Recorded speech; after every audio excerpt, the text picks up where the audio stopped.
Yes, bantu bange mbalamusizaako nnyo. Waswa Benon ge mannya gange. YouTube eyitibwa Kuso Media Uganda. Media related issues oba current affairs z'ensonga z'ogenda okulabika nga ofuna ku channel yaffe eno. Tuli ku Ssentema Road, tuzze olunaku olwaleero. Nina site endala gye ngenda okubanjulira empya wano ku Ssentema Road. Luguudo lw'olengera lwa Kayibwa Kolansi ku Ssentema Road. Luva Masanafu, Kirekabbira, ne lugenda paka mu Lukwanga, ne lutuuka paka Kakiri Kikubampanga, luli kukolebwa. Tulinawo site empya era we tugenda. Njagala ne site eno gibalageko. Mutuwagire Kirekabbira we tuli olunaku olwaleero. Njagala okubanjulira site yaffe empya. Oluguudo lwe bayita Ssentema Road. Kolansi oyo yakayiibwa. Lubadde lwa nfuufu gye buvuddeko. Lubadde lwa nfuufu gye buvuddeko naye kati olulengera lukyakolebwa era maaso eri bakyakoleyo. Awo boogenda Lukwanga paka gye bayita Kakiri Kikubampanga gye lugenda otuuka. Kakati site yaffe yeeno.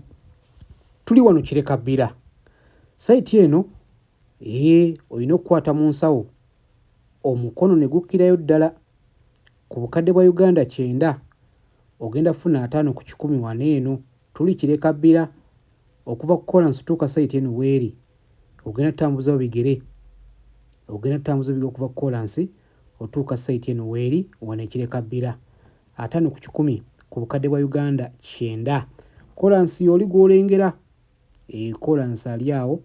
Kansooke nkulage ku baneighbour oba view gy'ogenda okufuna singa onaaba oguza wano Poti mu site eno gy'ogenda nti eri wano Kirekabbira. Neighborhood erabika bw'etyo. Abantu bazimbye amayumba wano Kirekabbira era site yaffe eri makkati g'abantu abo oba view egy'olengera. Site yeeno ku bukadde 9 ogenda funa 5 ku 10 n'ekyapa. Ebyapa bya wano byafuluma dda era weebiri. Ebyapa byafuluma dda era weebiri. Site nnene nnyo.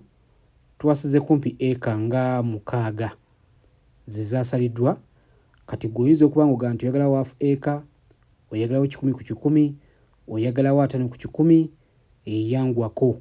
Kolansi ali awo. Kolansi oyo gw'olengera.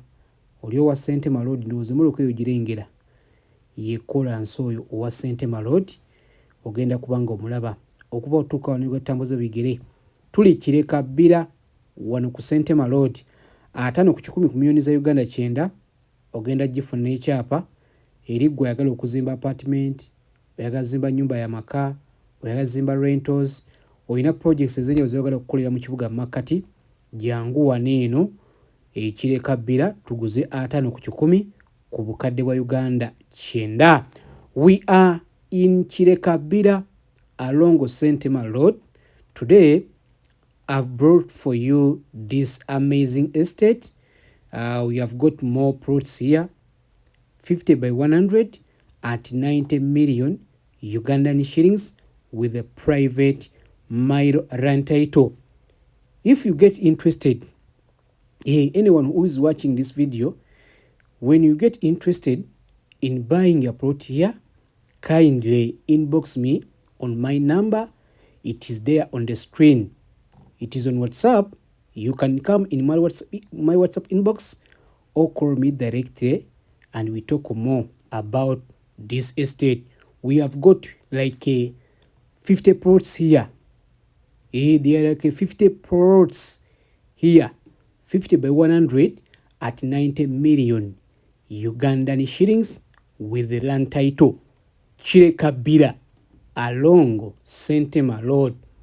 This estate is good for you who want to build an apartment, who want to build a residential home, who want to do some project in the city center.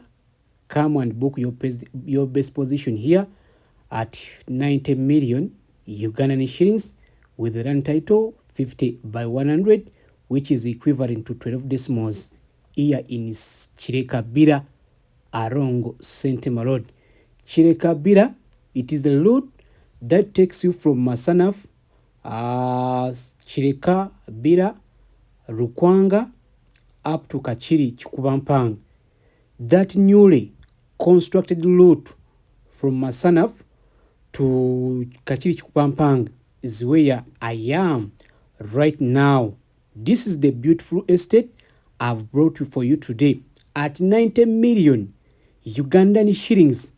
With the land title, you are going to own a plot here, 50 by 100 at 90 million. Come and book your best position. My number is there on the screen. Kindly you can inbox me on WhatsApp or call me directly. It is Kireka Bira where I am today.